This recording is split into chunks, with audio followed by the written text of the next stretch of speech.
O Senhor é o meu pastor, nada me faltará. Ele me faz repousar em pastos verdejantes, leva-me para junto às águas tranquilas, por amor do seu nome. Muito bom dia, que a graça e a paz e a bênção de Deus esteja sobre você e sobre toda a sua família. É uma alegria a cada manhã podermos nos levantar e permitir que os nossos primeiros pensamentos se voltem para Deus. Ele merece, Ele é digno, somente Ele é Criador. Somente ele, os querubins, serafins, se debruçam diante dele e falam: Santo, Santo, Santo é o Senhor. Nós, como sendo filhos do Senhor, que vivemos nesse mundo envolvidos com o pecado, nós não podemos nos esquecer de prestar homenagem a esse grande Deus. Nesta manhã quero deixar com você também uma parte da Bíblia, do livro de Provérbios, capítulo 15, verso 29, onde diz o seguinte: O Senhor está longe dos perversos, mas atende à oração dos justos. Provérbios capítulo 15, verso 29. O Senhor não está longe dos seus filhos, mas são os seus filhos perversos que estão longe do Senhor. Deus ouve a oração de todos, mas Deus ama um coração contrito, fiel, que busca cada dia agradar-lhe e fazer a sua vontade. A cada dia nesse canal nós estudamos um capítulo da palavra do Senhor. E nessa manhã eu convido você a ter nas mãos a palavra de Deus no livro de Salmo, capítulo 117, o versículo 1 e o versículo 2. Louvai ao Senhor, vós todos os gentios, louvai-os todos os povos, porque muito grande é a sua misericórdia para conosco, e a fidelidade do Senhor subsiste para sempre. Aleluia! E estamos estudando nessa manhã os Salmos. Mas o salmo de hoje é o Salmo 117. O Salmo 117 é o menor salmo dentro dos outros salmos dentro da Bíblia. É um salmo que, na verdade, ele acaba culminando com o Salmo 116. E mais uma vez, no Salmo 117, se volta a palavra aleluia. O objetivo daquele que escreveu o Salmo 117 era, de fato, dar continuidade do pensamento do Salmo 116 dentro do contexto da adoração a Deus. Ele reconhecia que somente Deus é digno de louvor, somente Deus é digno da nossa adoração.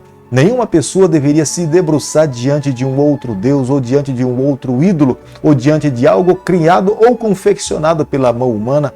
Todos os filhos que vivem nessa terra deveriam reconhecer o Senhor como sendo soberano e se debruçar diante dele e prestar homenagem. O salmista, no versículo 1, ele faz um convite a toda a nação de Israel. Mas, na verdade, esse convite se estende a outros povos, a todas as outras nações, a adorar a Deus, porque Deus é bom. A sua misericórdia dura para sempre. A misericórdia de Deus se renova sobre nós a cada manhã.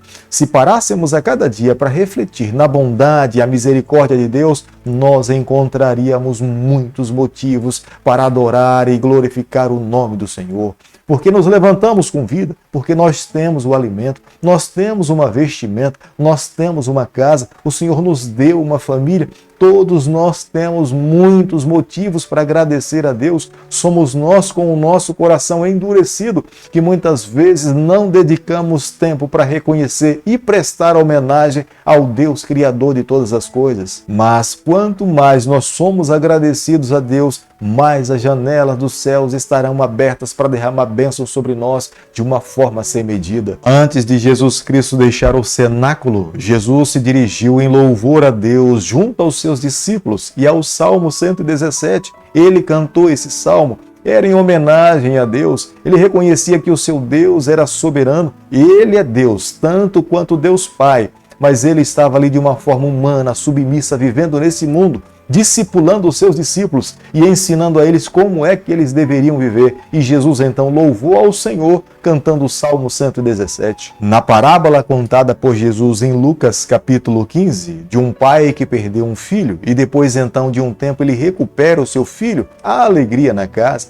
Eles se regozijam pelo fato de ter mais uma vez encontrado um filho que estava perdido e voltou para a casa do pai. A mesma coisa nós encontramos no Salmo 117. O salmista louva a Deus porque o remanescente está vivo, o remanescente reconhece que Deus é soberano e esse remanescente jamais deve se esquecer de prestar homenagem a Deus. O céu se agrada desse comportamento humano. Quando alguém louva e reconhece e agradece a Deus, é uma demonstração de humildade, uma demonstração de dependência e uma demonstração de clamar que Deus permaneça a abençoar o seu povo. O Salmo 117, de fato, é o salmo menor que nós encontramos na Bíblia, mas o seu conteúdo tem uma dimensão gigantesca. Ele nos ensina que Deus é criador de todas as coisas, não apenas do planeta Terra, mas de todo o universo. Todo ser que existe dentro do planeta, dentro do universo, deve reconhecer e adorar o nome do Criador. O salmista tinha plena consciência que o chamado de Deus para o seu povo era um chamado missionário. Os israelitas deveriam viver as verdades,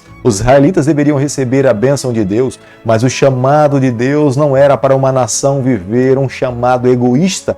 Eles deveriam compartilhar essas verdades com outros povos, com outras nações.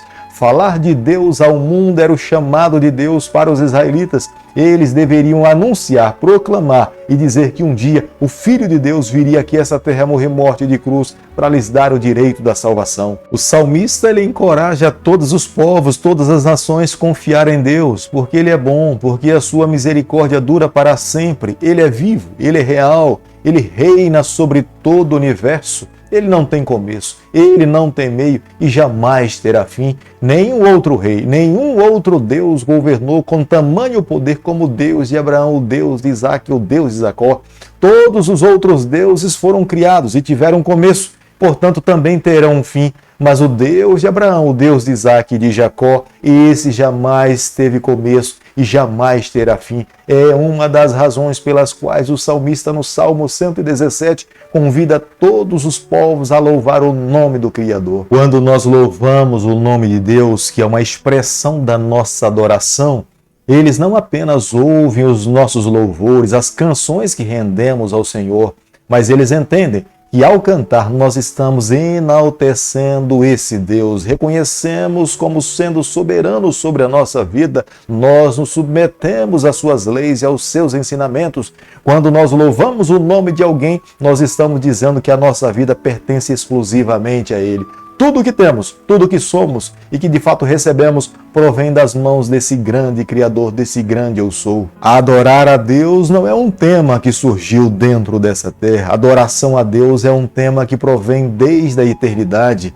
É o próprio Lúcifer que se coloca do lado de Deus e advoga para ele também a adoração, mas Lúcifer jamais poderia ser adorado porque ele é criatura, ele foi criado por Deus. O Deus Criador é o único digno da nossa adoração. É por isso que nós homenageamos a Ele. É por isso que nós louvamos o nome dEle. Satanás jamais poderá um dia ser adorado. Um dia ele será destruído eternamente pelas mãos desse Deus Criador de todas as coisas. Todo filho de Deus que vive nesse mundo e entende que faz parte do grande remanescente de Deus jamais deve se acomodar. Cada um de nós precisamos entender que temos uma responsabilidade sobre os nossos ombros de pregarmos esse evangelho, de mostrarmos ao mundo que temos um Deus Criador sobre todas as coisas e que um dia Ele voltará aqui a esta terra para resgatar os seus filhos que lhe amaram. Um dia Ele pisou nesse mundo como sendo um servo sofredor, morreu morte de cruz, carregou uma cruz que não era sua, perdeu a sua vida, mas ressuscitou no terceiro dia. Hoje Ele reina na eternidade e um dia voltará para advogar o seu governo. Mas se o povo de Deus que vive nesse mundo perder o sabor ou não iluminar as pessoas que não conhecem a palavra de Deus, essas pessoas perecerão e o povo do Senhor será responsabilizado pela negligência de não anunciar ao mundo as verdades que Deus nos confiou. Se hoje temos conhecimento do amor de Deus, da bondade do Senhor, nós deveríamos ser gratos a Deus porque foi Deus que tomou a iniciativa. Se fosse nós que tomássemos a iniciativa, a quem nós iríamos? Em que direção nós seguiríamos? Mas é Deus que vem na nossa direção, é Deus que nos procura, é Deus que nos busca. Se hoje conhecemos, o nosso coração eternamente precisa reconhecer, admitir e glorificar o nome desse Criador. É por isso, amigo, que a cada manhã nós somos convocados a nos curvarmos diante dele, abrirmos o nosso coração, nos entregarmos a eles, renunciarmos à nossa vontade e permitirmos que ele conduza a nossa vida. Vivendo dessa forma, tenha certeza de um fato: o céu irá se agradar de cada um de nós. Querido Pai, em Tuas mãos, nessa manhã, nós nos colocamos. Queremos ser do Senhor por toda a nossa vida. Por favor, Senhor, reina sobre nós, governa o nosso coração, é o nosso pedido e a nossa oração, e o fazemos em nome de Jesus. Que o Senhor te abençoe e te guarde, que Ele faça resplandecer o seu rosto sobre você, Ele tenha misericórdia de você, e sobre você nessa manhã Ele levante seu rosto e conceda a sua paz em nome de Jesus. Amém.